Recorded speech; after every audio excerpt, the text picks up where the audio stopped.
Welcome to Realtors Unfiltered, where we pull back the curtain on the world of real estate. No fluff, no filters, just real stories, real advice, and the realities of buying, selling, and everything in between. This is your host, Inas Latif. Whether you're a client looking for your dream home or an agent seeking inspiration and insight, you've come to the right place. Let's get started.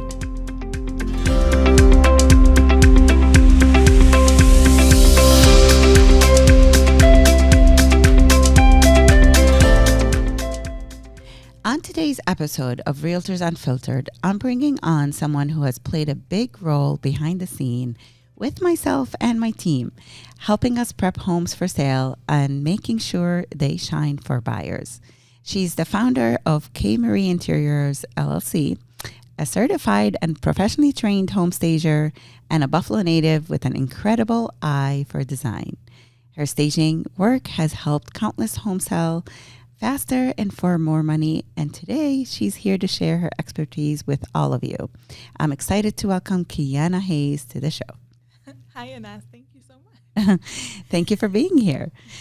KeAnna, I would love to learn more a little bit about your backstory and what inspired you to start KeAnna Interiors, and how did you know home staging was the right path for you? Sure. So I've always had an interest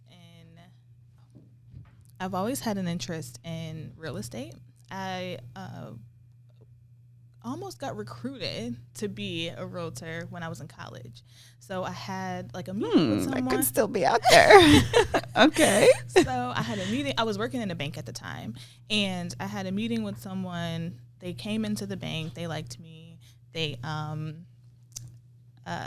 basically invited me out for lunch and tried to get me to start the training process.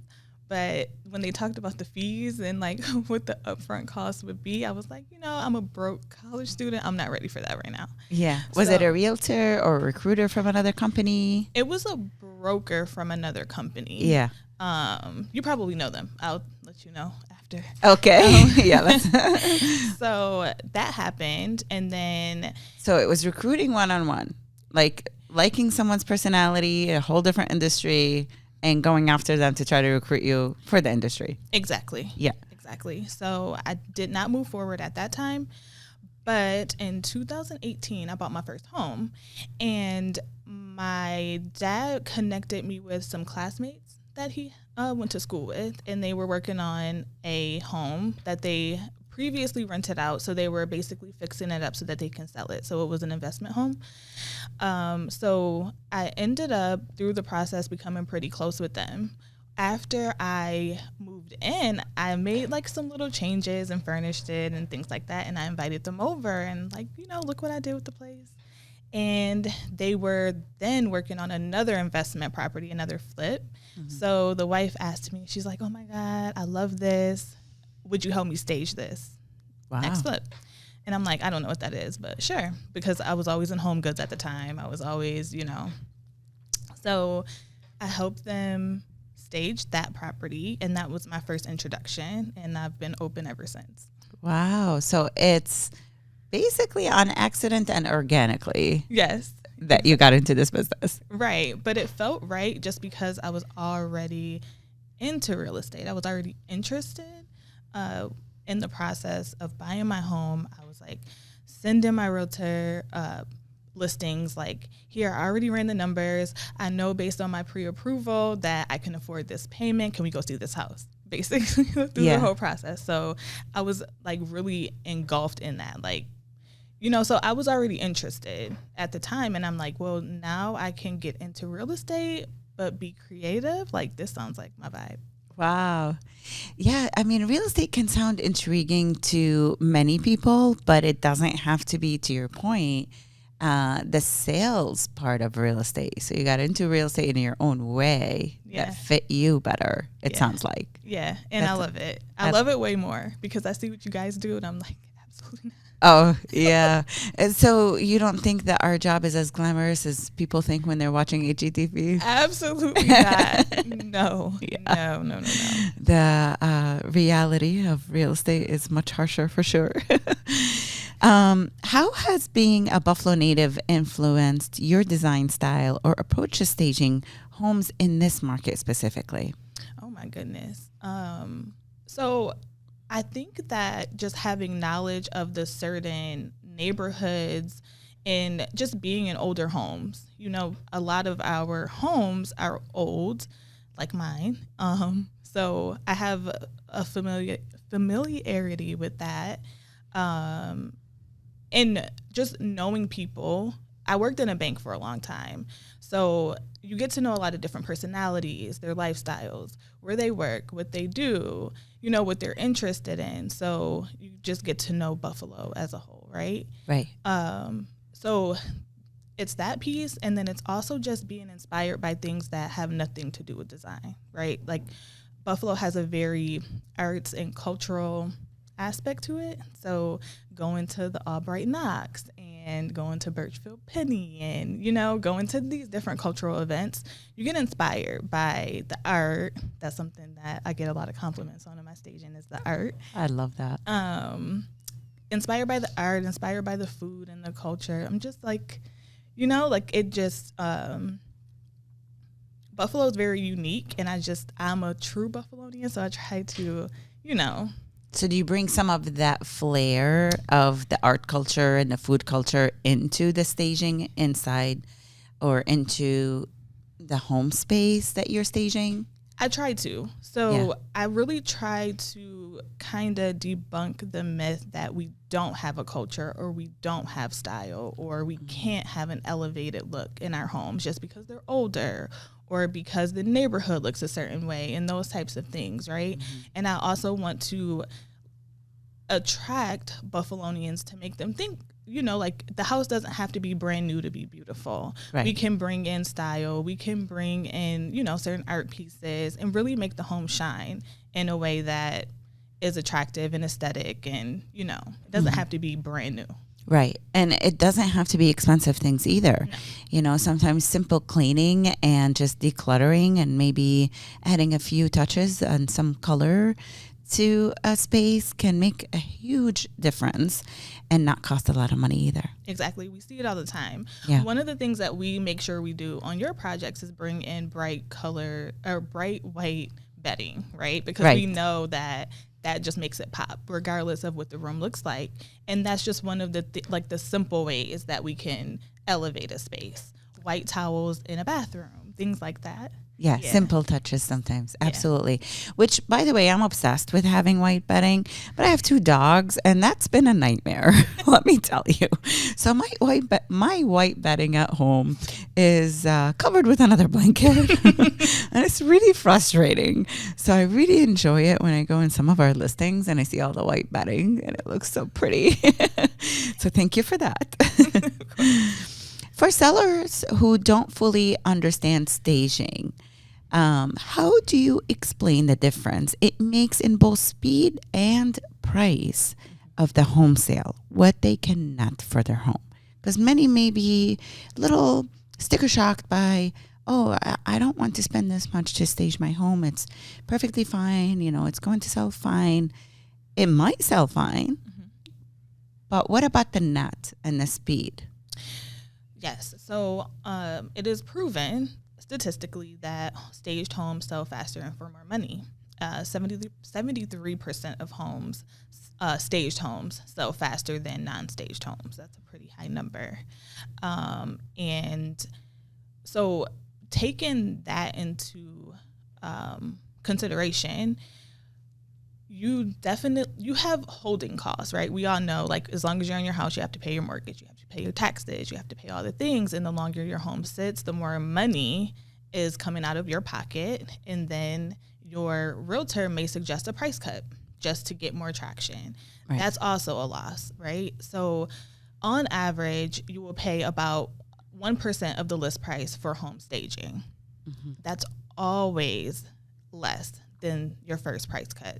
So say your first price cut is $2,500, mm-hmm.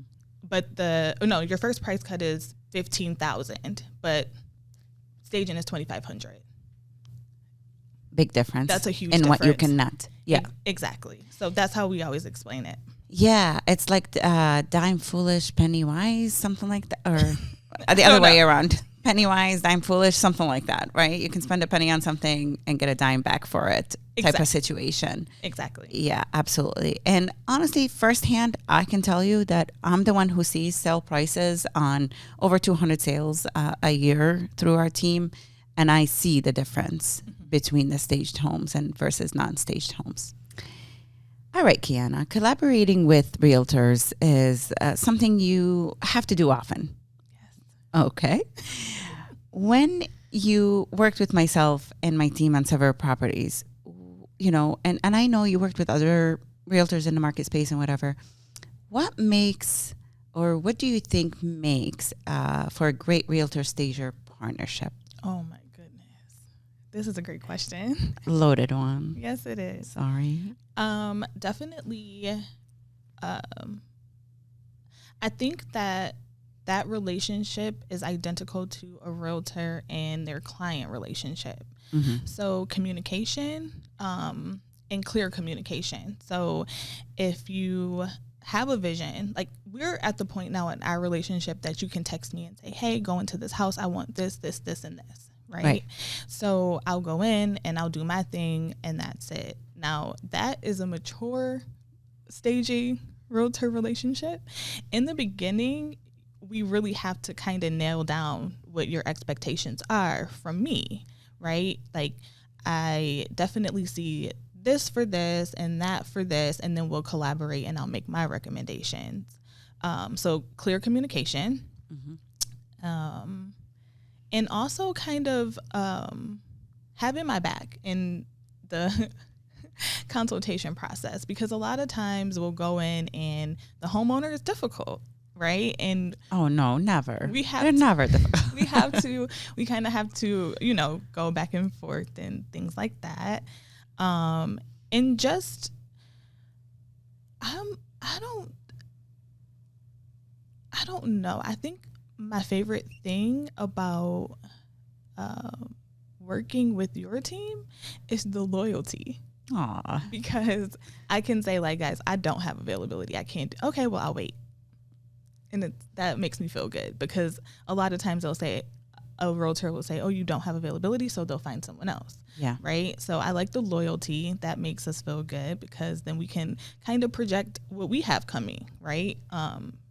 But I feel it goes both ways. When someone in this type of relationship, collaboration type of relationship, is loyal to someone else, they're also loyal to them. And if I waited for you this time, I might be in a bind next time, and you will make it happen. And you've done that. But to your point, us backing you up with the homeowner or the seller, often we need your backup as well, because, we're trying to preserve that relationship, but at the same time, maybe kindly tell them their sofa is ugly in that space. And you coming in and sort of reiterating that in such a kind, professional way helps us too. So it is a true collaboration. We do have to work together, Yes. us and you, or a realtor and a stager, as a team, and back each other up and be loyal to each other and support each other and come through for each other when needed. Yeah. Yeah. And I see that my best realtor relationships, we have that. Right. And the more difficult ones, that's lacking. Yeah. Right. So. Well, in business, I feel too that you get to a point where you're building the good relationships and you no longer have to struggle through the ones that are not so great. Because if you're not having good collaboration and communication with someone, it's difficult to do your job. Absolutely. Especially our job, where there's so many moving parts. Right. We're bringing trucks of furniture to a home. You can't call me 6 hours before you need me, you know? So that's another thing, making sure that you're clear about your timeline and you bring me in on a project timely. That helps a lot too. Yeah. Oh, that's a very good point. Yeah. I've had sellers too where I met with them on Friday and they want the listing up like the next day. I'm like, okay, wait a second. We need to get it photographed first, and we need to get it cleaned and this and that, and, paperwork involved and whatever, like just setting those realistic expectations. But it goes back to communication. Exactly. And if someone wants to be unreasonable, we just have to let them go sometimes. Yeah, I've had those situations have been uncomfortable for me though, because as I grow and I, have a larger client base, it's harder to recognize those relationships that just aren't for me, and being confident enough to say, hey, this may not be the best working relationship. I'm kind of at the point where I don't necessarily feel like I need to prove myself to certain clients, and a lot of people treat me like that. They treat me like, oh, well, you need to kind of bend my way so that I'll trust you. And it's like, I don't think I'm there anymore in my career. Yeah. Can I tell you something from someone maybe older and been in the business for a lot longer? People will treat us the way we allow them to treat us. Mm-hmm. And we have to set our own boundaries, Yes. So. Received. Yeah. Definitely. And believe in yourself. If you believe in yourself, then you have the confidence to set those boundaries, really. And we've all been there when we started our businesses. Yeah. We've all been there. So, but you are amazing, and, you should run your business the way you want to, and people should respect that. Thank you. Yeah. What's the number one mistake that homeowners make when they try to prepare their home for sale on their own? Ooh, I think, that's a good one.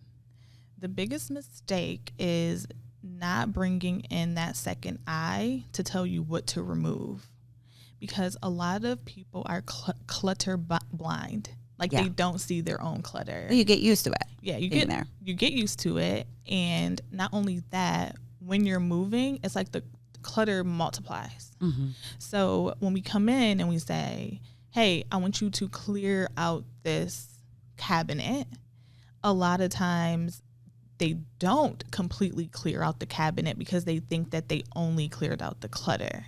Mm-hmm. So the recommendations that we make during that initial consultation, definitely follow them to the T, because that can hinder my process. I can't do my best work in a space that's not prepared. And also, if you go about it alone, those things are going to be there on photo day. Right. And people will scroll right by your listing. Right. When they see those things. So I think that decluttering is like the number one start. Start with decluttering and clear everything out. Mm-hmm. Pre-pack. When I sold my first house, when we purchased our second one, because that's what I used to tell people, right? And things happened really fast. This house came up that we loved, and we weren't planning on buying in that moment. We ended up making an offer, which means I had to list my house almost the next day.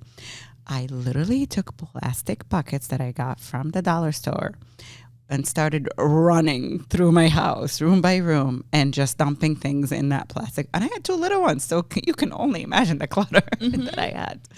But I had to remind even myself that when we live in our homes, it's different when we photograph our homes to the public eye and want to attract the largest number of people to want to come see it in person, and that once they do, they can envision themselves, their personalities, and their families in that home versus seeing all your stuff. Exactly. I always tell people that how you live in your home is not how you sell your home. Those are two totally different things, because a lot of people, because of HGTV and Instagram, Pinterest, all the things, they all think they're interior designers, so their houses are perfect. And even though this looks great for what you love, this is your personal style, that doesn't necessarily mean that it's staged. That doesn't necessarily mean that it's going to attract the right buyer or multiple buyers, because everybody thinks that they're supposed to get 50 offers. Everybody's supposed to fight over your home. And that's just not the reality, right? Right. So 100%. None of us live in our homes like it's a magazine photo. No, not at all. But we needed to get to the magazine photo stage, right? Exactly.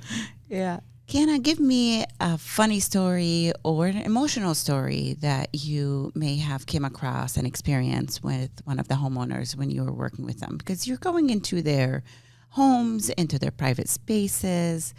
I always feel like once I'm in someone's bedroom and bathroom and closet. Like it gets so personal.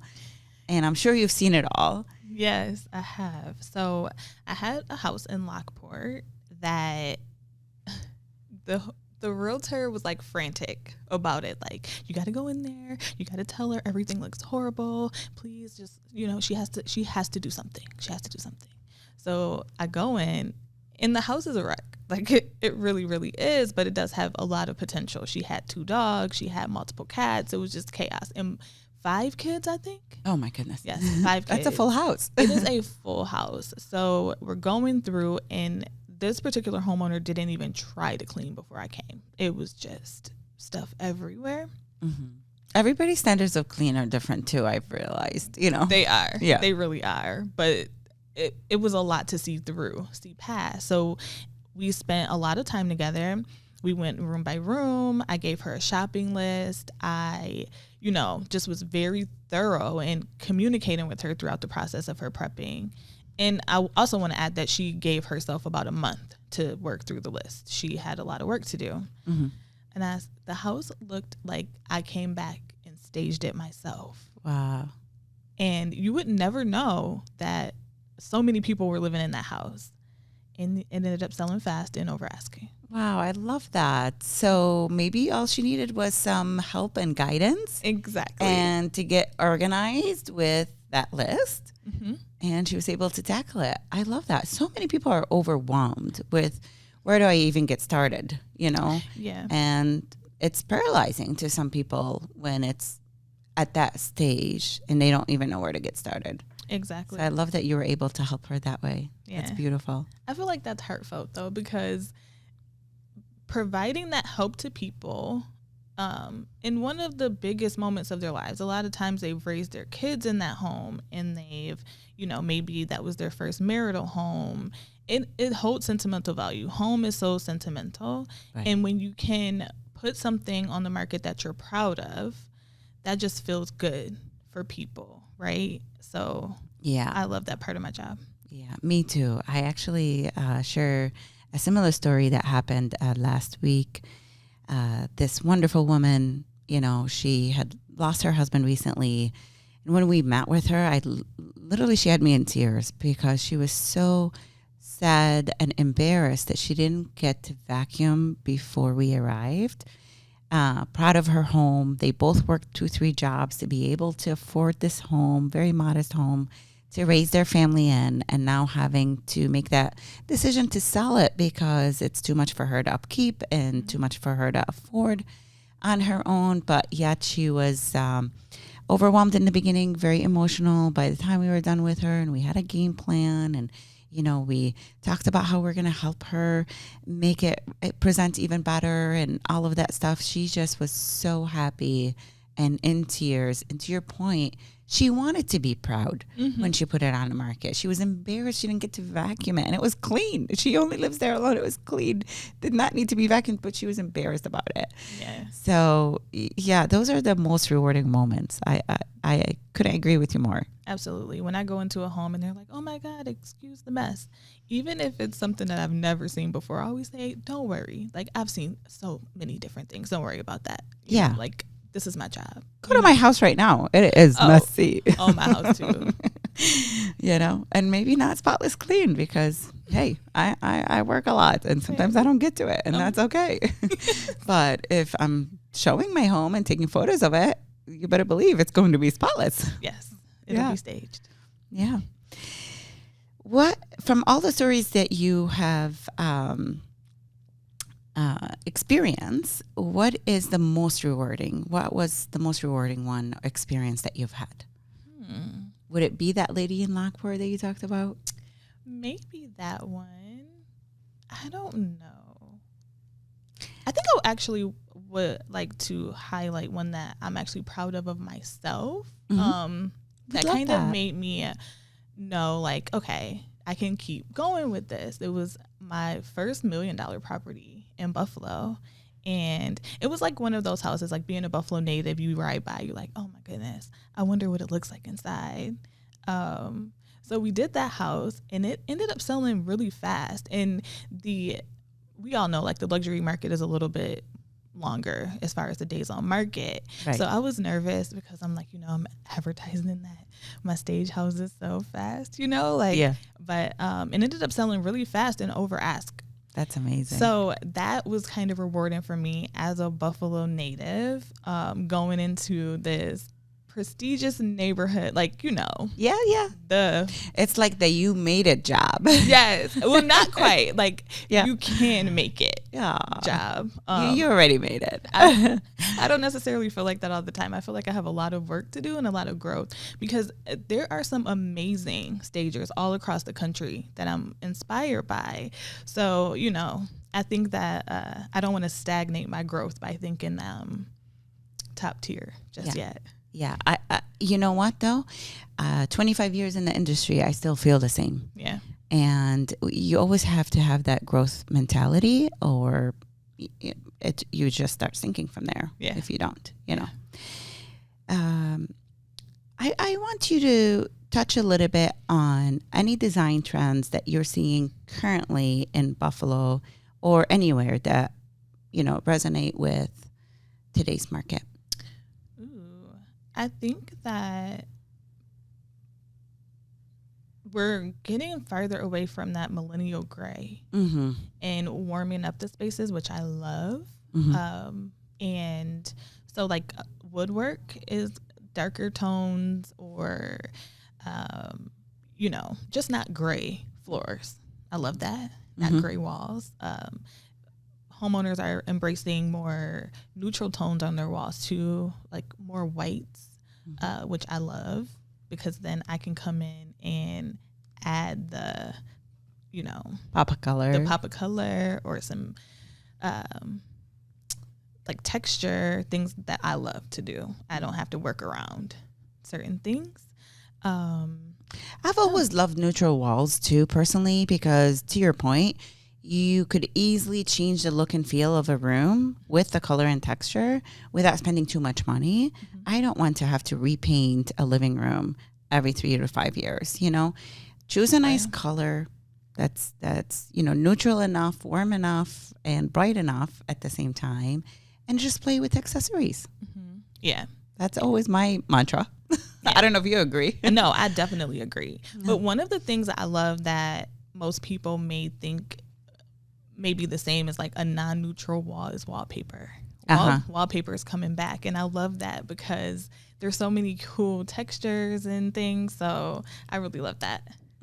I do too, honestly. What's your signature touch or go-to trick? Large scale artwork. Oh. And it has to be abstract. So large scale abstract artwork, preferably neutral colors with some texture. It looks great every time. Yeah, I love it too when it replaces, and we all love family photos. I have a whole wall of family photos, but it replaces the family photos, so covers the holes and add more character to the space. So that's a good trick for that too. And it just looks higher end. It looks expensive. So I love that. It definitely does. KeAnna, thank you so much for joining me today and giving our listeners a behind the scene look at what staging can really do for a home. It's been great to finally have you on the mic after working together for on so many properties, really, right? Especially this year. Yeah. Before we wrap up, can you let everyone know where they can find you, follow your work potentially, or connect with you if they're interested in staging their home, or just want a little inspiration design, or maybe what you did for that lady that you shared with us? Sure. So you can find me at www.kmarieinteriors.com. That's where you can see all of my work, get in contact with me, and view my services. And then I'm also on Instagram. It is at KMarieInterior. KMarie_interiors on Instagram. And that's where you can see my real-time projects be loaded and kind of keep up with me in real time. I love following you on Instagram and seeing all the progress all the time on a daily basis. It's so fun. Yeah. Thank you. Yeah. Until next time, stay real, stay driven, and of course, stay unfiltered. Thanks for listening to Realtors Unfiltered, where real estate meets reality. If you're ready to buy, sell, or explore joining our team, visit us at inaslatifsalesteam.com. Until next time, keep it real.